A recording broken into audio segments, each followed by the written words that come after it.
Our fourth concert of the season is a tribute to the years that Czech composer Antonín Dvořák spent in America. He was invited to New York City to lead a new music conservatory that would eventually become today's Juilliard School. During his short time in America, he wrote some of his greatest works, often inspired by the Native American and African American music he encountered here. It turns out that one of his conservatory students, H.T. Burleigh, was the person who introduced Dvořák to the rich tradition of Negro spirituals. So I've chosen to open our program with Burleigh's spiritual-infused suite called From the Southland. Our closing work will be Dvořák's emotional and much-loved New World Symphony, where Burleigh's influence is so strongly heard. In the middle is another celebrated work, Dvořák's Cello Concerto. It's widely considered to be the greatest cello concerto in the world, and I'm excited to share the news that our soloist will be award-winning American cellist and my friend and colleague, Nicholas Canellakis.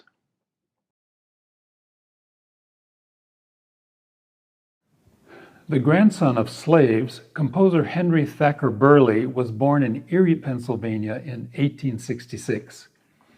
His grandfather taught him to sing and introduced him to the rich heritage of what have come to be known as Negro spirituals. Before long, his warm baritone voice was in demand as a soloist in both churches and synagogues in Erie. At age 26, he applied for a scholarship to the newly formed National Conservatory in New York, where internationally celebrated composer Antonín Dvořák was the director. After 2 attempts, he was admitted on full scholarship to the school, but to make ends meet, he also worked as a handyman for the school. He would hum and sing spirituals while he worked in the hallways and was eventually heard by Dvořák. He invited Burleigh to his office to sing for him, and Dvořák was completely entranced. This music became a major source of inspiration for Dvořák, and some of his greatest compositions would result. Burleigh went on to become a famous singer, often incorporating spirituals into his recitals using his own arrangements. Eventually, some of these were published, and within a few years, no singer in America would perform a recital without including a few of them. They became so popular that he eventually retired from singing to focus completely on composing and arranging. His purely instrumental works were few, but one of the best was his suite for piano, From the Southland. Heavily influenced by the spirituals taught him by his grandfather, we will play it in a new orchestral setting.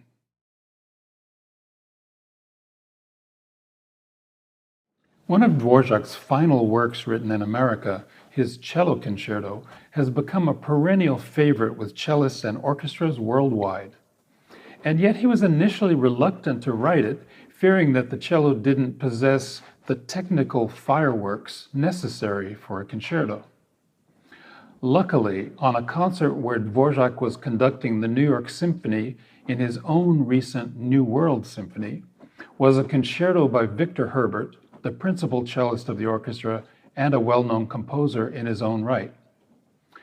Dvořák was so surprised and impressed by Herbert's technique, particularly in the cello's highest range, that he set aside his fears and wrote his cello concerto. The world is thanking him still. The concerto is dedicated to his close friend Hanuš Vihan, an eminent cellist. Vihan suggested some technical alterations, which the composer incorporated into the work. But when Vihan wanted to include his own long solo cadenza in the final movement, Dvořák drew the line. He wrote to his publisher, quote, "I shall only give you my work if you promise not to allow anybody to make any changes, my friend Vihan not excepted, without my knowledge and consent, and this includes the cadenza which Vihan has added to the last movement." This disagreement caused a rift between the two friends, such that the premiere of the work was given in London by a different cellist. In my own career, I've been privileged to work with some of the greatest musicians in the world, and I'm so happy to tell you that we have one of those as our soloist for the Dvořák Concerto. My friend Nick Canellakis has distinguished himself in competitions and concert worldwide, and he's widely considered to be among the greatest cellists of his generation. I'm proud to say that Nick and I have played chamber music together in New York and elsewhere, but this is the first time we're working together as conductor and soloist. I can hardly wait.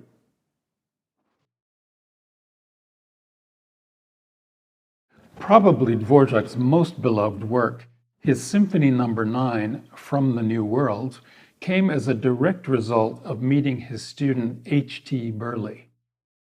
He would often ask Burleigh to sing spirituals for him just before composing sessions, and according to Burleigh, Dvořák would seem filled with the spirit of the music before sitting down to work.